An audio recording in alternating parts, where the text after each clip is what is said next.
और नहीं तो यह आंदोलन शांतिपूर्ण ढंग से पूरे इंडिया में उग्र हो जाएगी और सरकार को ये अनकंट्रोल हो जाएगी। इंडिया में तो उग्र हो गई है, कई जगह जो है वह सरकारी चीज़ों को नुकसान पहुंचाया गया है। अभी तो हम कल मान कर चलता है कि ऑल इंडिया में 2 या 4 स्टेट में हो रही है, मगर 2 या 4 रोज के बाद यह वो आंदोलन पूरे स्टेट में चलना चालू हो जाएगी और सरकार को यह आंदोलन हाथ से बाहर चली जाएगी।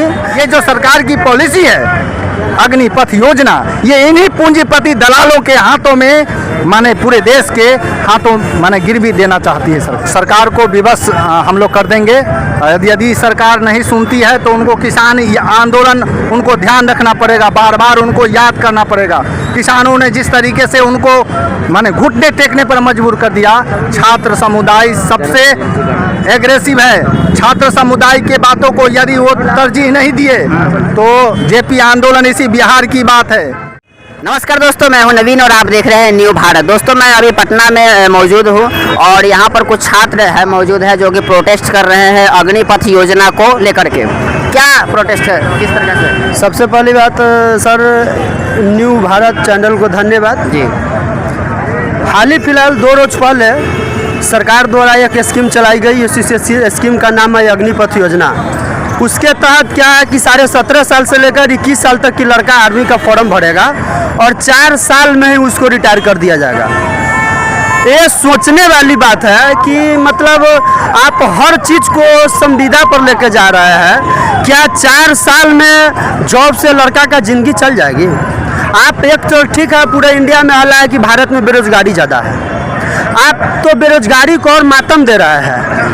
पूरे विश्व में ये ऐसा पहला देश भारत बन जाएगा जो जॉब होने के रिटायर होने के बाद बेरोजगारी छा जाएगी। आप 62 साल तक जॉब देते हैं, आप 2 साल घटा देते, 5 साल घटा देते, चलता 50 साल उम्र में चलता, इसलिए कि लड़का 20 में जॉब करता, 30 साल जॉब करता। लड़का 20 में जॉब करेगा, 40 में रिटायर हो जाएगी। सरकार की मानसिकता क्या है? अरे सरकार की एक वो मानसिकता है कि छात्र अपना अधिकार मांगे तो उसको धर्म के नाम पर उलझा दो।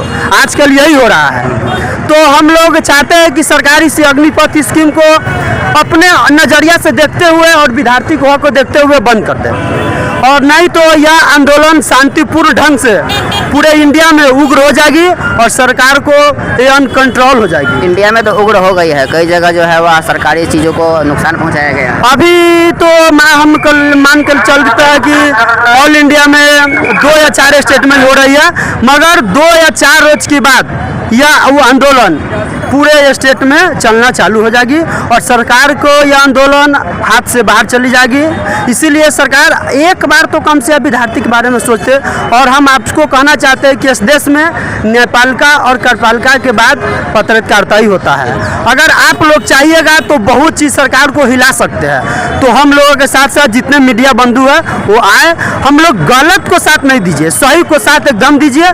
जहाँ सही है, जहाँ गलत है गलत है। देखिए सरकार कह रही है कि 4 साल अगर हम नौकरी देते हैं तो 4 साल में बहुत कुछ उनको समझदारी सीखने को या जीवन में उनको काम आएगा। तो सरकार ये क्यों नहीं सोचते जो इसके पार्टी का सांसद विधायक होता है तो उसको जिंदगी भर पेंशन देते हैं, तो उसको पेंशन बंद कर दे, 2 साल उसका कार्यकाल कर दे, हटा दे। फिर तो अब तो ज़्यादातर संस्थानों में बंद ही हो गया हुआ लगभग। क्या बंद हो गया? पेंशन ठीक है। आप अभी अग्निपथ योजना के बारे में आप मीडिया बंधु है, क्या अगर आप ही जगह पर रहते, सच्चाई पारदर्शिता लाइए, तो क्या आप 4 साल आपको जॉब दे देती सरकार और 4 साल बाद आपको रोड पर ला देगी? क्या 90% लड़का जॉब के बाद ही शादी यानी परिवार बसाना चाहता है, उसका एक बच्चा भी नहीं होगा, वो रिटायरमेंट हो जाएंगे। अच्छा बताइए, 4 साल में अगर नौकरी हो गई, 4 साल में शादी तो हो जाएगी है ना, इसके बाद 4 साल के बाद बच्चा क्या करेगा? वह इसी के खिलाफ तो स्टूडेंट उतरा है कि जब 4 साल के बाद बच्चा कहाँ जाएगा? ये बच्चा और बेरोजगार हो जाएगी। इंडिया ऐसा पहला देश बन जाएगा विश्व में जहाँ जॉब की बाद बेरोजगारी छा जाएगी। बेरोजगारी अभी कुछ नहीं है, जॉब की बाद बेरोजगारी आ जाएगी। इसमें एक बहुत ही महत्वपूर्ण बात छिपा हुआ है सरकार की नीतियों में।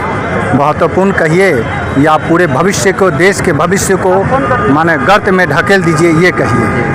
माने मुझे लगता है कि सरकार सोच समझ करके धीरे धीरे करके पूरे सरकारी संस्थानों को माने कमज़ोर कर रही है, सरकारी संस्थानों को कमज़ोर कर रही है, और कमज़ोर करने के बाद उसके बाद उसको माने औने पौने दामों में ये देश का जो लुटेरा माने प्राइवेट घराना सब है, ये लुटेरे लोग हैं, इन दानवों के हाथों सौंप रही है। हम लोग इसका विरोध करते हैं। इसी के तहत इन दानवों को खुली आज़ादी माने आज़ादी लूटने के वास्ते उसके लिए फौज चाहिए जो संविदा पर हो, जो बेरोक ठोक उसके इशारे पे काम करे।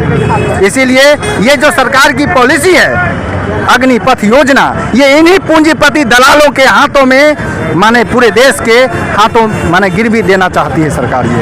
ये बहुत ही खतरनाक है। आप क्या लगता है आपको कि आप जो कह रहे हैं ये सरकार आपको सुनेगी? सरकार को विवश हम लोग कर देंगे। यदि सरकार नहीं सुनती है तो उनको किसान आंदोलन उनको ध्यान रखना पड़ेगा, बार बार उनको याद करना पड़ेगा। किसानों ने जिस तरीके से उनको माने घुटने टेकने पर मजबूर कर दिया। छात्र समुदाय सबसे एग्रेसिव है। छात्र समुदाय के बातों को यदि वो तरजीह नहीं दिए तो जेपी आंदोलन इसी बिहार की बात है। इसीलिए वो चेत जाएं। हम लोग चेतावनी देने के लिए आए हैं। यदि वो चेतने का काम यदि नहीं करते हैं तो उनके लिए बहुत भारी भूल हो जाएगा। इसीलिए छात्रों के भविष्य के साथ खिलवाड़ करना, छात्रों के भविष्य को दांव पर लगा देना, ये बंद करें। आप ऐसे है क्या क्या करते हैं? सर एक बात समझिए, हम एमकॉम किया है कॉमर्स कॉलेज से। यही अभी टीचिंग लाइन में क्या है? जी क्या कराते हैं? टीचिंग कराते हैं? नहीं, मैं टीचिंग नहीं कराता हूँ। मैं All India Democratic Student Organisation और एक सीधी सी बात है, बुझावन की बात नहीं है। यह देश किसी की मनमानी से नहीं चलती है। यह देश में सबसे बड़ा संविधान है। आपकी सरकार है तो आपकी मनमानी नहीं चलेगी। दोस्तों यहाँ पे लिखा हुआ है कि फौज में संविदा पर बहाली बंद करो।